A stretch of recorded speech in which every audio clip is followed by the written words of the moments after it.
bawa beberapa pertanyaan. Boleh Bu saya mulai? Boleh.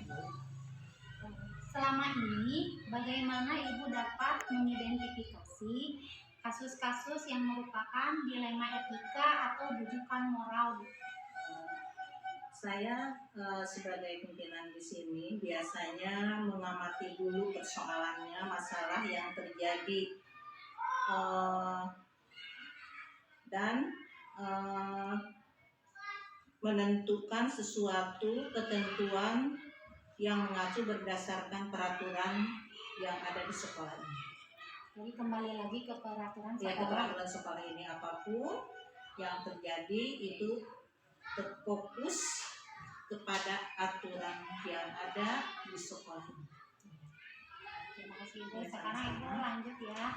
Selama ini bagaimana Ibu menjalankan pengambilan keputusan di sekolah, terutama untuk kasus-kasus di mana ada dua kepentingan yang sama-sama benar, Bu?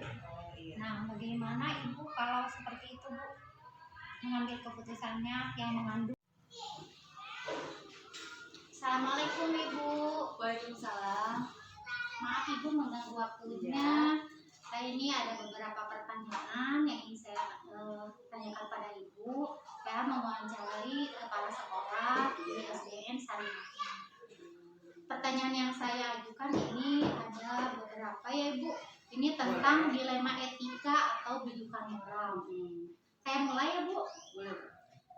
Selama ini bagaimana Ibu dapat mengidentifikasi kasus-kasus yang merupakan dilema etika atau bujukan moral, Bu?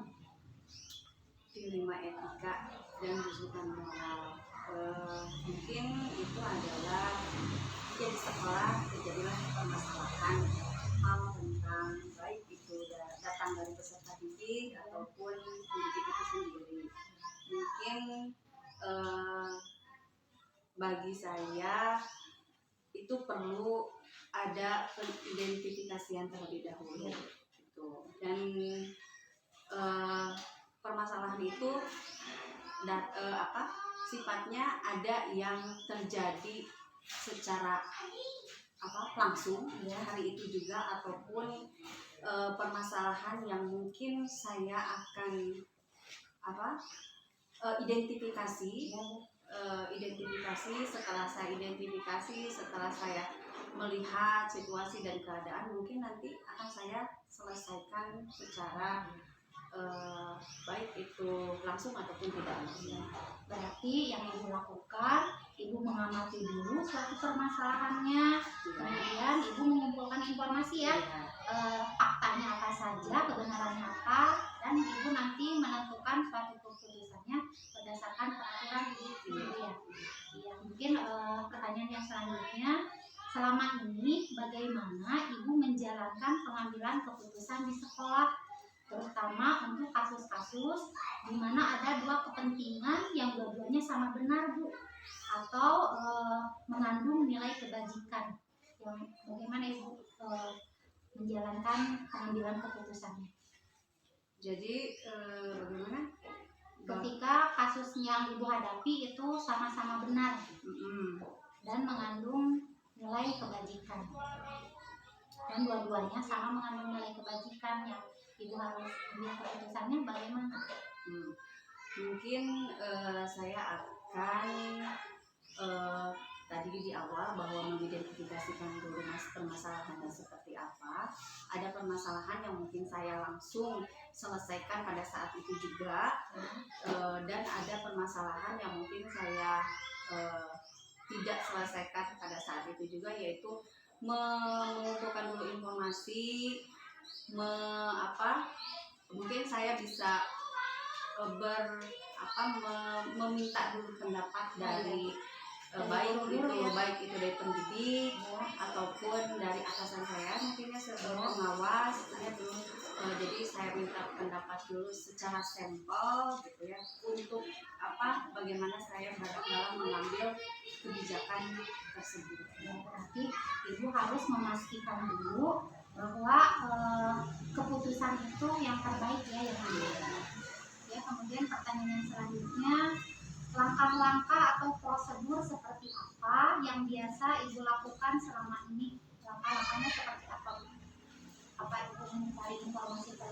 dulu atau ibu langsung mengambil keputusannya sepihak? Tidak seperti itu ya, karena saya mempunyai atasan dan bawahan juga yang harus saya ajak komunikasi, karena kalau keputusan sepihak rasanya tidak etis gitu ya. Jadi harus ada ada informasi dari berbagai pihak sehingga saya bisa mengambil keputusan, untuk mengambil keputusan walaupun keputusan itu mengandung resiko, dan mungkin resiko yang paling terkecil lah yang akan saya ambil. Jadi ibu menganalisis dulu ya, jadi keputusan yang terbaik apa gitu. Kemudian pertanyaan selanjutnya, hal-hal apa saja yang selama ini ibu anggap efektif dalam pengambilan keputusan pada kasus-kasus dilema etika? Seperti apa ketika ibu mengambil tindakan yang efektif, hal-halnya seperti apa saja? Hal yang dirasa saya efektif yaitu ketika permasalahan itu saya identifikasi, lalu saya mencari informasi dan saya berkomunikasi dengan salah seorang guru, juga berkomunikasi dengan salah seorang atasan saya. Mungkin di sana saya akan mengambil kesimpulan untuk mengambil keputusan yang terbaik. Juga untuk itu dalam menyelesaikannya saya biasa mengumpulkan atau berkomunikasi dengan seluruh pendidik. Ya, berarti dalam hal ini ibu mendengarkan pendapat semua rekan dulu ya ibu. Ya. Kemudian hal-hal apa saja yang selama ini merupakan tantangan ketika ada keputusan yang ibu ambil yang menjadi tantangan seperti apa? Tantangannya pasti banyak ya. Mungkin salah satunya yaitu dari lingkungan, yang mungkin lingkungan sekitar sekitar ini, baik itu datang dari pendidik, kemudian di antara mereka ada yang pro, ada yang kontra, gitu, ada yang setuju, yang tidak. Mungkin di sana tantangan buat saya sebagai atasan harus mengambil keputusan yang terbaik. Jadi ketika ibu mengambil keputusan sendiri, jadi ibu juga harus konfirmasi dulu ya ke guru-gurunya, bagus sekali ibu.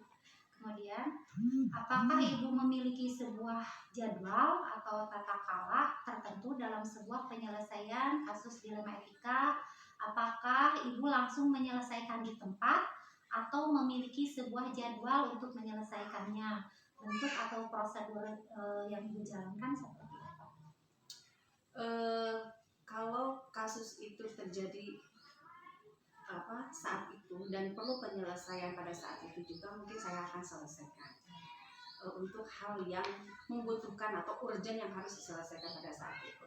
Tapi kalau untuk hal yang misalkan bisa saya rangkum untuk menjadi suatu permasalahan sehingga masalah 1, masalah 2, masalah 3 bisa diselesaikan, diambil keputusannya satu, itu mungkin akan saya jadwalkan jadi sebagai bahan evaluasi saya dengan guru.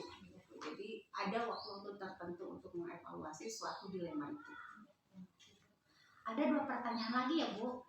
Adakah seseorang atau faktor-faktor apa yang selama ini mempermudah atau yang membantu ibu dalam pengambilan keputusan dalam kasus-kasus dilema etika? Adakah yang membantu ibu dalam pengambilan kasus dilema etika? Faktor yang membantu, faktor banyak. Apa dari sekolah? Ya, mungkin dari pihak guru juga sangat membantu, dari atasan saya juga sangat membantu untuk menyelesaikan permasalahan, karena setiap permasalahan saya tidak terlepas untuk selalu mengkomunikasikan, selalu untuk meminta pendapat dari berbagai pihak, baik itu guru, pengawas ataupun komite sebagai perwakilan orang tua. Bu, yang terakhir ya, satu lagi.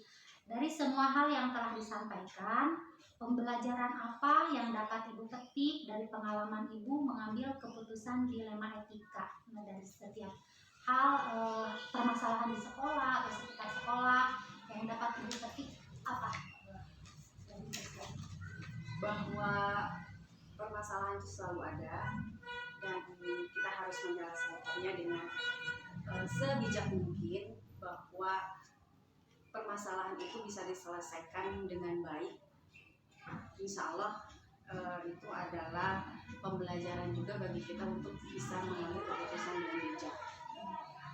Karena pengalaman itu guru yang terbaik ya Bu. Jadi setiap ada masalah pasti ada hikmahnya ya Bu yang kita dapat. Ibu maaf saya sudah mengganggu ini. Tidak Pak. Alhamdulillah persoalannya semuanya sudah Ibu jawab. Terima kasih Ibu. Ya, sama-sama. Assalamualaikum. Waalaikumsalam.